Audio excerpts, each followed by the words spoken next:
আমার চ্যানেলে সবাইকে সুস্বাগত। আশা করি আপনারা সবাই ভালো আছেন। আমিও ভালোই আছি। আজকে আপনাদের কাছে শোনাবো এক ঝটিকা সফরের কথা। সকালে ঘুম থেকে উঠেই মায়ের জন্য খুব মন খারাপ করছিল। তাই ভাবলাম যাই চলে এক ছুটে মায়ের কাছে। যেমন ভাবা তেমনি কাজ। বাড়ি থেকে বেরিয়ে মেট্রো করে সোজা পৌঁছে গেলাম হাওড়া স্টেশনে। লোকাল ট্রেনের টিকিট কেটে হাতে অনেকটা সময় ছিল, তাই ভাবলাম আমাদের এই ঐতিহ্যবাহী বহু পুরনো হাওড়া স্টেশনের ব্যস্ততার কিছু ছবি ও ভিডিও আপনাদের সামনে তুলে ধরি। আপনাদের কেমন লাগলো আমাদের এই পুরনো হাওড়া স্টেশনের বহু মানুষের ব্যস্ততা, আপনারা কমেন্ট করে জানাবেন। আপনারাও উপভোগ করুন হাওড়া স্টেশনের হাজার হাজার মানুষের ব্যস্ততা। আশা করি আপনাদের খুব ভালোই লাগবে। আমি যতটা পেরেছি আপনাদের কাছে তুলে ধরার চেষ্টা করেছি হাওড়া স্টেশনের ব্যস্ততার রূপ। বেশ আমিও কিন্তু ভালো উপভোগ করছিলাম। ইতিমধ্যে আমার ট্রেনও এসে পড়লো। আমি ট্রেনে উঠে পড়লাম। ঝিকঝিক করে ট্রেন ছুটতে লাগলো। আমিও ট্রেনের জানালা দিয়ে প্রাকৃতিক সৌন্দর্য উপভোগ করতে করতে পৌঁছে গেলাম আমার নিজের জায়গায়। বেশ ভালো লাগছিল কিন্তু ট্রেনে যেতে যেতে চারিদিকে সবুজ আর সবুজ দেখতে। আর একা একা যাচ্ছিলাম যেহেতু, তো এই করেই আমার সময়টা বেশ কেটে গেল আর খুব ভালো লাগছিল। পরের দিন সকালে সূর্যি মামা সুপ্রভাত জানালো আর আমিও আমার ভাইয়ের সাথে বেরিয়ে পড়লাম আমার প্রিয় গ্রামটার আনাচে কানাচে।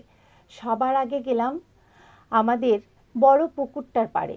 দুই পুকুরের মাঝে একটা শুকনো ডালে, আপনারা দেখতে পাবেন একটা শুকনো ডালে দুটো পানকৌড়ি বসেছিল আর তাদের ব্রেকফাস্টের অপেক্ষায়। একটা মাছরাঙাও দেখলাম উড়ে চলে গেল। আর এই দৃশ্যগুলো আমি খুব উপভোগ করি। যখনই গ্রামে যাই আমি ছোট ছোট দৃশ্যগুলো আমার মোবাইলে ক্যাপচার করার চেষ্টা করি। আর এখন মনে হয় যে আপনাদেরকেও আমি দেখালে আপনাদেরও খুব ভালো লাগবে, তাই জন্যই আমি এই ভিডিওটা আপনাদের সামনে তুলে ধরলাম। কেমন লাগলো আবারও বলছি, কেমন লাগলো আপনারা জানাবেন। দেখুন কি সুন্দর জলছবি, আর এগুলো আমার ভীষণ ভালো লাগে। আর দুটো হাঁস কি সুন্দর তত্তর করে এগিয়ে আসছে, পুকুরের জলে নকশা কেটে তারা তত্তর করে চলছে তাদের কাজে, যেন মনে হচ্ছে দুই অফিস যাত্রী বহু তাড়ায় আছে।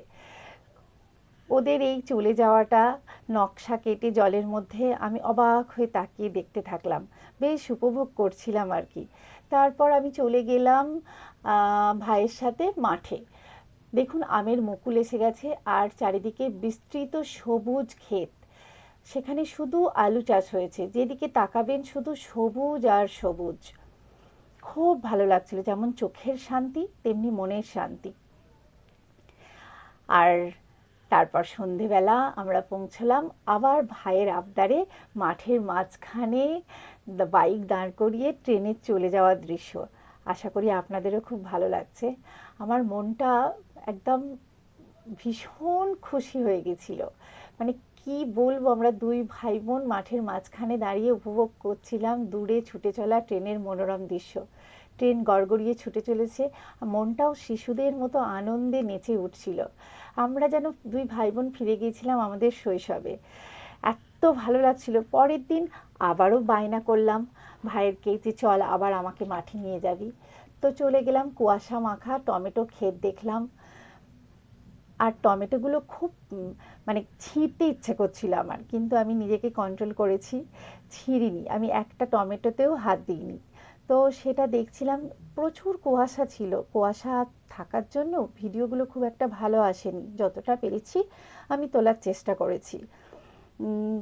এবার এত টমেটো এত টমেটো, আমি তো বাচ্চাদের মতো লাফালাফি করছিলাম টমেটো দেখে। তো সেই দেখে আমার ভাইও খুব হাসাহাসি করছিল। আর চারিদিকে শুধু সবুজ আর সবুজ, বিস্তীর্ণ জায়গা জুড়ে শুধু সবুজ। আলু জমি, চোখের শান্তি মনের শান্তি। আমার সাথে আমাদের গ্রামের দৃশ্য আপনারা কেমন উপভোগ করলেন অবশ্যই কমেন্ট করে জানাবেন। মুনমুনস ফ্যাশনের সাথে থাকবেন। সবাই ভালো